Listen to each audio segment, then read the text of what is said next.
Hello മക്കളെ, നമ്മൾ ഇന്ന് തരാൻ പോകുന്നതാണ് കൊജിക്കോയ.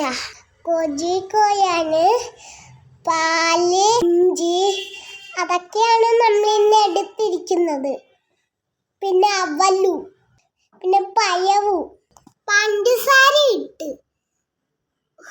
എല്ലാം കൂടി മിക്സ് ചെയ്തിരുന്നു. പിന്നെ നാരങ്ങ അതിലോട്ടോട്ട് ഒഴിച്ച് ഉപ്പിടുന്നു, പാലൊഴിക്കുന്നു. അതും കൂടെ എല്ലാം ഒരു തവി എടുത്ത് ഇങ്ങനെ കലക്കുന്നു. എല്ലാ സാധനം എടുത്ത് ടേബിളെ കൊണ്ട് വെച്ചിട്ട് ഇങ്ങനെ ഒരു കനമുള്ള പ്ലേറ്റിലോട്ട് ഇടുന്നു. ഇതാണ് മക്കളെ നമ്മളിന്ന് ഉണ്ടാക്കാൻ പോണത്. പാല് പോലത്തെ ഉണ്ടാകുന്ന ഒരു സാധനം ഒഴിച്ച് അതും കുട്ടി കുഴക്കുന്നു. ഇങ്ങനെ പൊക്കി എടുത്തിട്ട് തിന്നുന്നു.